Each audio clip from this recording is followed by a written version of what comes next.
Nhắc đến Nhật Bản, có lẽ một trong những chúng ta không quá xa lạ với đất nước mặt trời mọc này. Nước Nhật được biết đến là một đất nước nông dân có nền kinh tế phát triển, với văn hóa đa dạng và những điểm đến hấp dẫn. Với hệ thống giao thông công cộng trải rộng khắp nước Nhật đến từng ngõ ngách trong thành phố. Với những chuyến tàu cao tốc lừng danh Shinkansen với tốc độ gần hơn 500 km/h thì quý vị có thể đến từ Sài Gòn đến Nha Trang chỉ trong hơn 1 tiếng đồng hồ. Và với những chính sách ưu đãi dành cho du khách và cùng với cung cách phục vụ tận tình và chuyên nghiệp, được xếp vào một trong những nước có nền cung cách phục vụ tốt nhất, và Nhật Bản được trở thành một trong những địa điểm du lịch hấp dẫn nhất vào thuộc top trên thế giới. Và nước Nhật cũng là một trong những nước được đánh giá là có những địa điểm du lịch tham quan hấp dẫn, những khung cảnh thiên nhiên được gìn giữ và bảo tồn cho tới ngày nay. Mùa thu với những cánh rừng đổi màu tuyệt đẹp trải dài trên khắp nước Nhật, cùng với những lá phong mang màu đỏ rực rỡ, nhuộm đỏ cả một thị trấn, một con đường. Trong video này, mời quý vị và các bạn hãy cùng đồng hành với chúng tôi tham quan lễ hội Hoa Anh Đào, được đánh giá là một trong địa điểm du lịch hấp dẫn nhất của Nhật Bản, đã thu hút hàng triệu khách du lịch từ khắp nơi trên thế giới đổ về. Mùa Hoa Anh Đào Nhật Bản diễn ra vào thời điểm từ khoảng cuối tháng 3 cho đến đầu tháng 5 hàng năm. Đây là khoảng thời gian thích hợp nhất để trải nghiệm vẻ đẹp tuyệt vời của Hoa Anh Đào. Và bây giờ mời quý vị và các bạn hãy cùng đồng hành chúng tôi khám phá những điểm ngắm hoa anh đào đẹp nhất ở Nhật Bản.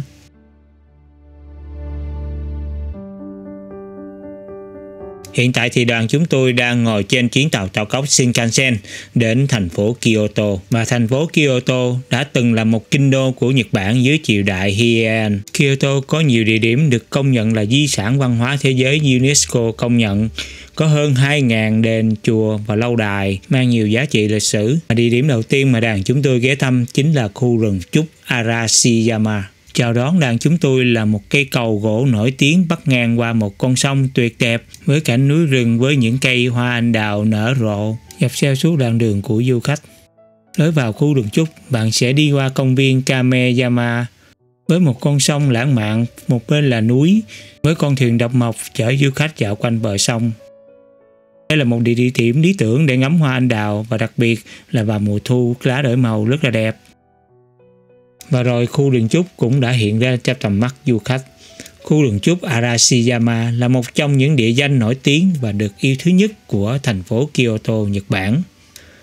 Với khoảng 16,5 hecta bao gồm hàng ngàn cây trúc đã tạo nên một cảnh quan rất đẹp và độc đáo. Và khu rừng trúc này từng là một biểu tượng của quý tộc trong lịch sử Nhật Bản trong thời kỳ Edo giữa thế kỷ thứ 16-18. Khi đi ngang qua khu rừng trúc này, bạn hãy chịu khó dừng lại và lắng nghe tiếng xào xạc của gió luồn qua những tán cây, khẽ lá. Bạn sẽ nghe thấy được những âm thanh rất đặc biệt của rất riêng khu rừng trúc này mới có, như những bản nhạc toát ra từ những khu rừng này. Ngoài ra, bạn cũng sẽ được tận hưởng một sự yên bình trong khu rừng trúc này.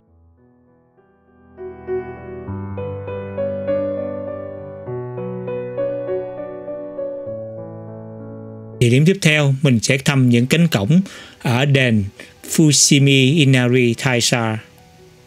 Đây là ngôi đền thờ thần Inari, và đây là một trong những địa danh nổi tiếng nhất ở Nhật Bản. Và hàng năm nó thu hút hàng triệu du khách ghé thăm nơi đây. Đây là một vị thần rất quan trọng trong đời sống Nhật Bản, nó bảo vệ thương nghiệp và nông nghiệp.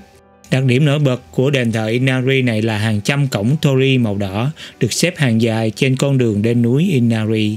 Những cổng torii này được tặng cho đền bởi những doanh nghiệp và cá nhân như một cách để cầu nguyện cho sự thành công và thịnh vượng. Chính vì vậy mà các cổng torii cũng là điểm du lịch hấp dẫn, thu hút khách du lịch từ khắp nơi trên thế giới đến đây để chiêm ngưỡng vẻ đẹp của chúng.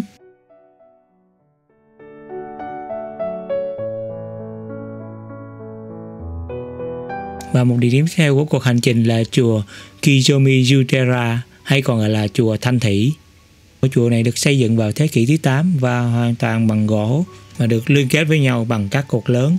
Và nó được xây dựng trên một sườn đồi nhìn xuống khu vực của thành phố Kyoto.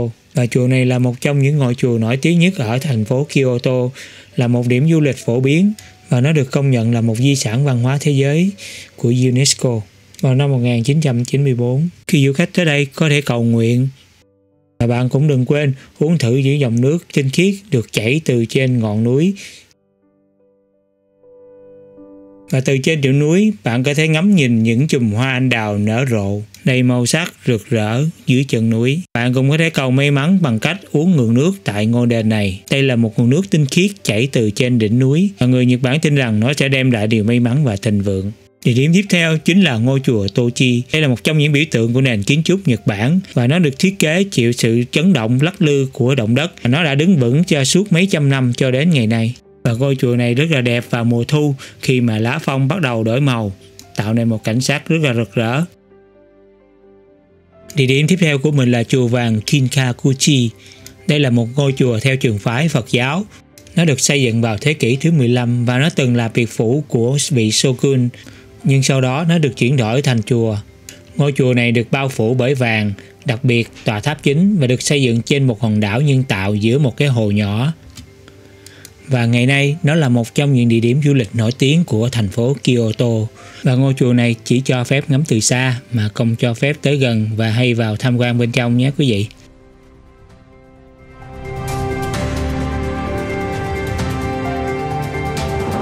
Và tiếp theo, một điểm cũng khá là thú vị để ngắm hoa anh đào, đó chính là con đường triết học. Con đường có chiều dài khoảng 2 cây số và được trồng hơn 500 loài cây hoa anh đào. Cứ mỗi giữa tháng 4, con phố này bỗng bừng lên nở rộ những chùm hoa anh đào xinh đẹp, hấp dẫn du khách từ bốn phương trên khắp nơi thế giới đổ về. Bảo đảm khi quý vị đến đây sẽ hài lòng, sẽ có được những tấm ảnh đẹp để up Facebook đầy ấn tượng về con đường ngập trời hoa anh đào.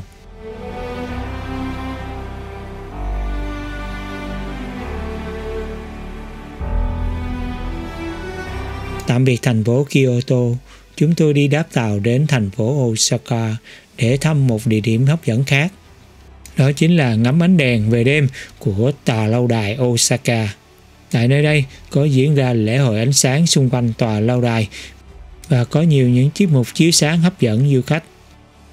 Với sự chiếu sáng đủ loại ánh đèn, tòa lâu đài Osaka hiện ra một vẻ tráng lệ và nguy nga giữa trời đêm. Và những ánh đèn chiếu sáng mang đầy màu sắc công nghệ cao và tương tác với người xem.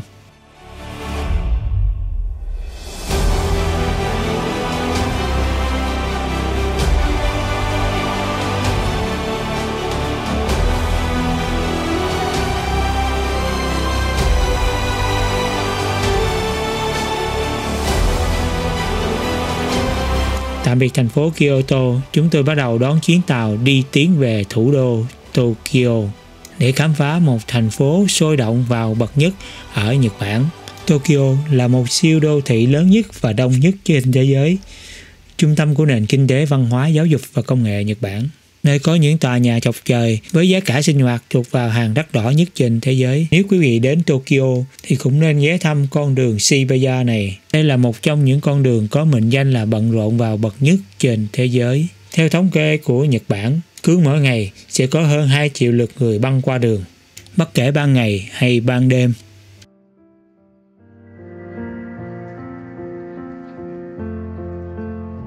Và hiện tại thì đoàn chúng tôi đã có mặt ở công viên Sawa Kinen Memorial Park.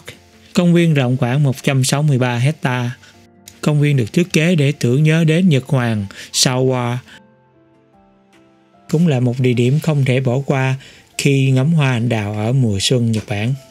Công viên được thiết kế và trồng rất nhiều loại hoa xinh đẹp và được thiết kế trồng hài hòa tỉ mỉ theo đúng phong cách của người Nhật Bản. Quý khách vào đây sẽ bị choáng ngợp với những chùm hoa anh đào rực rỡ và được trồng xen lẫn với nhiều loại cây, tạo nên một khung cảnh nhiều màu sắc và rực rỡ và hấp dẫn ánh nhìn của du khách.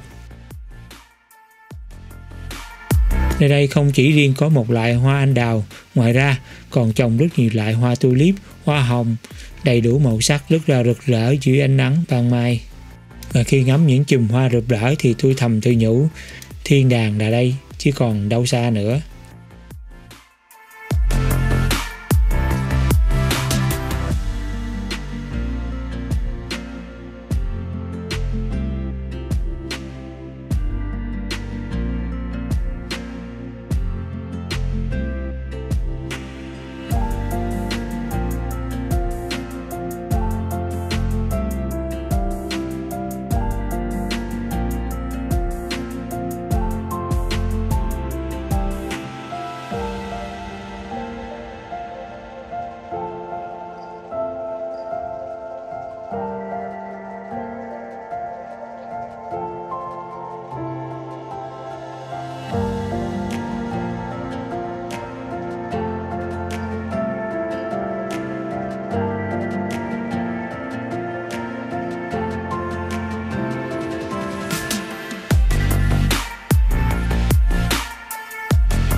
Địa điểm tiếp theo thì bọn mình sẽ thăm một lâu đài Nagoya. Lâu đài Nagoya là một trong những lâu đài lớn và đẹp nhất Nhật Bản. Nó được xây dựng vào năm 1612 và vật liệu chủ yếu là gỗ và đá và có diện tích khoảng 60.000 m². Và đây cũng là một trong những địa điểm hấp dẫn nhất để ngắm hoa anh đào. Và đây là cũng có nhiều hoạt động rất là nổi tiếng diễn ra ở xung quanh thành Nagoya này. Và đây là cái chiến hào ngày xưa của tòa lâu đài. Bây giờ họ trồng rất là nhiều cây hoa anh đào, nhìn xuống rất là đẹp và lãng mạn. Ngắm những cánh hoa anh đào rung lên trước gió, từng cánh hoa rơi, nhìn cứ như là những bông tuyết mùa đông đang rơi, tạo nên một khung cảnh thật là tuyệt đẹp, khiến tôi cứ mê mẩn đứng đây ngắm nhìn mãi.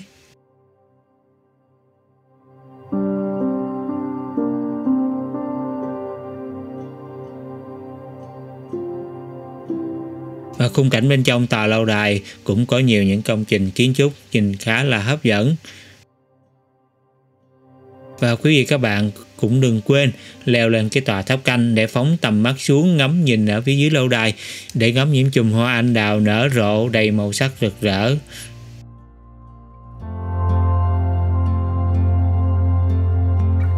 Và từ đây các bạn có thể ngắm nhìn tòa lâu đài rất là đẹp từ phía xa xa. Và quý vị cũng đừng quên mướn bộ đồ ở đây để có những bức ảnh thật ấn tượng để khoe với bạn bè, người thân hay up Facebook. Giá ở đây được xem là rẻ nhất so với những nơi khác mà mình đi tham quan.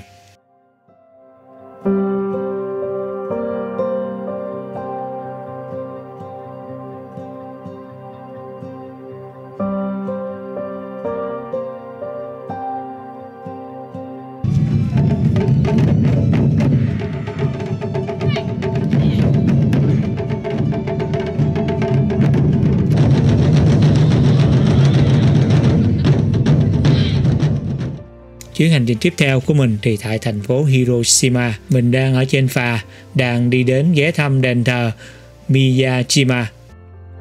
Đây là một đền thờ Shinto để cầu bình an cho các thuyền buôn trên biển. Điều đặc biệt của bờ biển này là có một cái cổng torii, nó được đặt ngay giữa biển. Và chính điều này đã tạo nên thu hút rất lớn đối với du khách du lịch khắp nơi trên thế giới.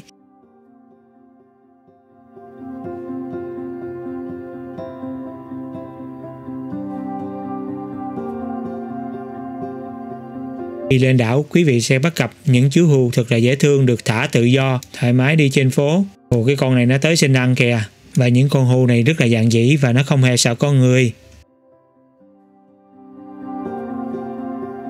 Quý vị các bạn cũng đừng quên thưởng thức món hàu rất là tuyệt vời, rất là to và cũng rất là ngon, rất là ngọt. Đây là một trong những con hàu ngon nhất mà mình từng ăn. Và với giá chỉ khoảng 400 Yên, khoảng 85.000 Việt Nam mà thôi. Quý vị và các bạn cũng đừng quên thử món kem ở đây, cũng khá là tuyệt đó, hương vị trà xanh cũng khá là ngon.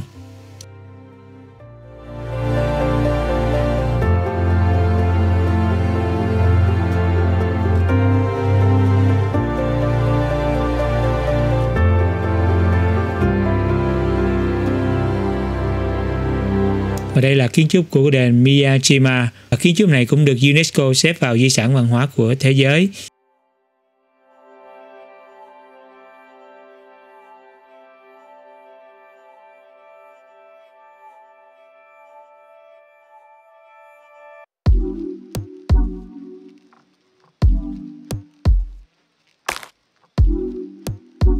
Và đây là một cái đám cưới truyền thống kiểu Nhật Bản.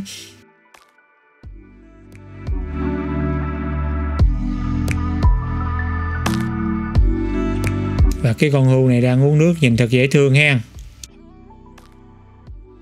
Và đây là cái đền thờ Torii đang ngập trong nước.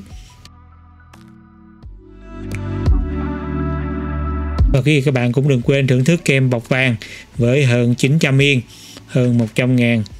Thực ra thì đối với bọn mình nó lạ thôi chứ chẳng có gì đặc sắc lắm, nhưng mà các bạn cũng nên thử để cho biết nó như thế nào. Và một điều đặc biệt đừng quên là ăn với các món ăn có những cái hàu ở đây rất là tuyệt vời, những con hàu rất là to, rất tươi và rất ngon.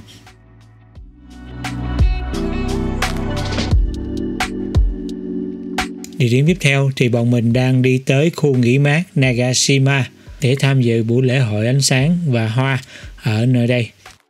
và lễ hội này tên là Hoa viên ánh sáng Napana no Sato.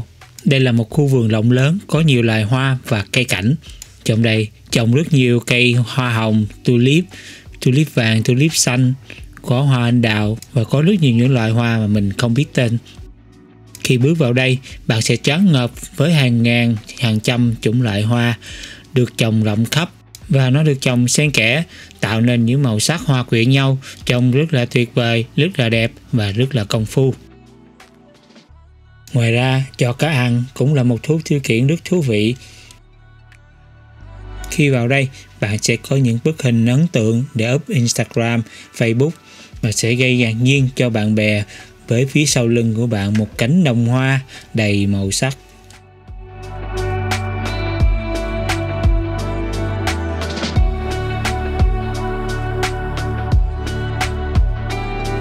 Ngoài ra, nếu bạn vào trong khu nhà kính, bạn sẽ được ngắm nhìn những loài bông hoa quý hiếm, được bảo tồn và được nhân giống và được gìn giữ rất là cẩn thận.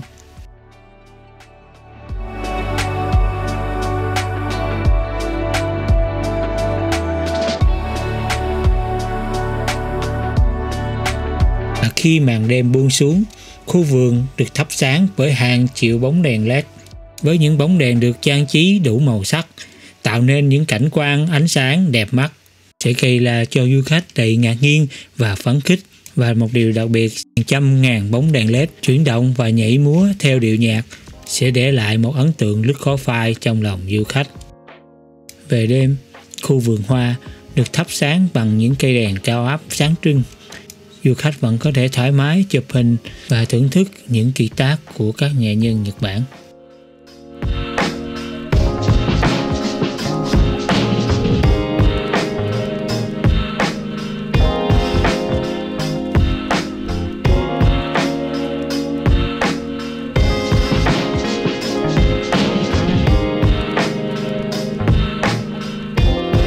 Tạm biệt lễ hội công viên ánh sáng để lại chúng tôi một ấn tượng rất là tuyệt vời, và nhóm chúng mình tiếp tục khám phá công viên Shinjuku. Công viên Shinjuku Gyoen là một trong những công viên lớn và nổi tiếng tại Tokyo, Nhật Bản. Công viên nằm ở trung tâm khu Shinjuku gần ga Shinjuku. Công viên này có diện tích khoảng 58,3 hectare. Và điều đặc biệt của công viên này là được chia thành 3 khu vực. Khu vực vườn Nhật truyền thống, khu vực vườn Pháp và khu vực vườn Anh. Và mỗi một khu vực đều có phong cách và thiết kế và kiến trúc khác nhau. Công viên này có rất nhiều loại cây cối, hoa và đặc biệt những cây hoa anh đào nở rộ vào mùa xuân rất đẹp. Ở đây cũng là một trong những điểm rất thu hút khách du lịch khi đến tham quan Nhật Bản trong mùa hoa anh đào. Công viên này được trồng hơn 1.000 cây hoa anh đào và có rất nhiều những chủng loại khác nhau.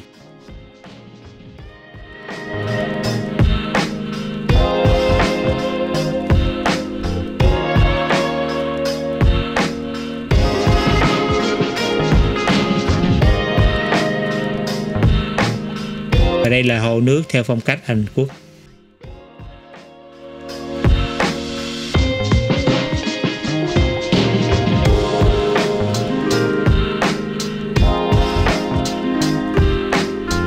Và tản bộ dưới những cánh hoa rơi lã chã cũng là một trải nghiệm cực kỳ thú vị và có thể cho ra những bức ảnh rất là tuyệt đẹp.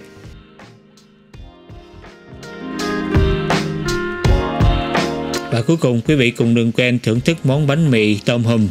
Đây là một món khá nổi tiếng ở khu Tokyo này. Tạm biệt công viên Shinjuku dễ thương. Bây giờ thì bọn mình bắt đầu đang trên đường đi ngắm cánh đồng hoa cải Awaji Hana Sachiki. Cánh đồng hoa cải Awaji Hana Sachiki là một địa điểm du lịch nổi tiếng ở đảo Awaji. Đây là một cánh đồng hoa rộng lớn với khoảng 5 triệu bông hoa cải vàng và được trồng xen kẽ với những bông hoa khác, tạo nên một khung cảnh thiên nhiên đầy màu sắc, rất hấp dẫn đến người tham quan.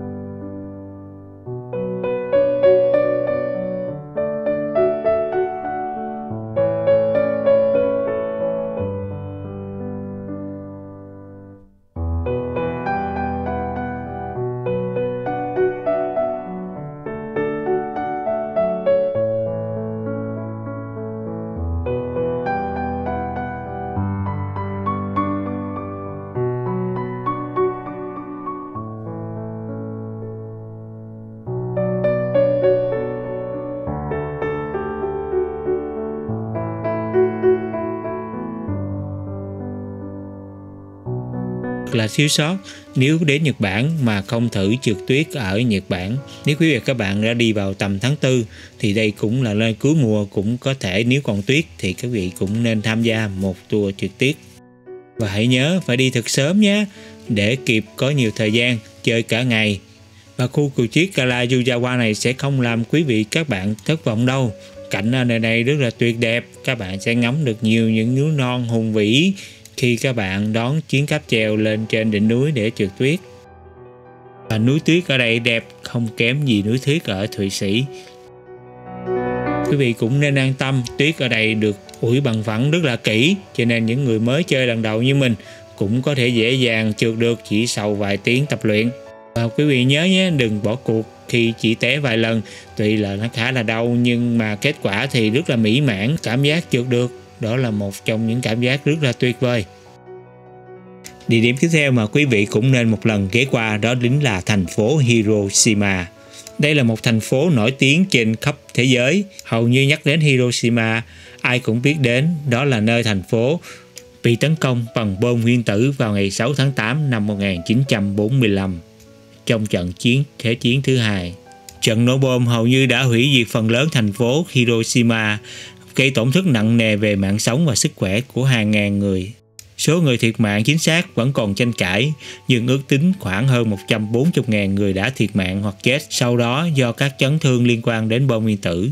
Hậu quả của trận nổ này về sức khỏe và môi trường vẫn đang được cả thế giới quan tâm cho đến tận ngày nay. Hầu hết những người thiệt mạng đều là những người già và trẻ em. Các bạn nên đến đây một lần trong đời để cảm nhận về sự tàn khốc của chiến tranh hạt nhân, cũng như tham quan và tưởng niệm những nạn nhân đã ngã xuống. Và quý vị cũng đừng quên tham quan đài tưởng niệm cô bé Sasaki nổi tiếng. Một câu chuyện buồn về cô bé Sasaki này được biết đến như một biểu tượng cho nạn nhân của bom nguyên tử.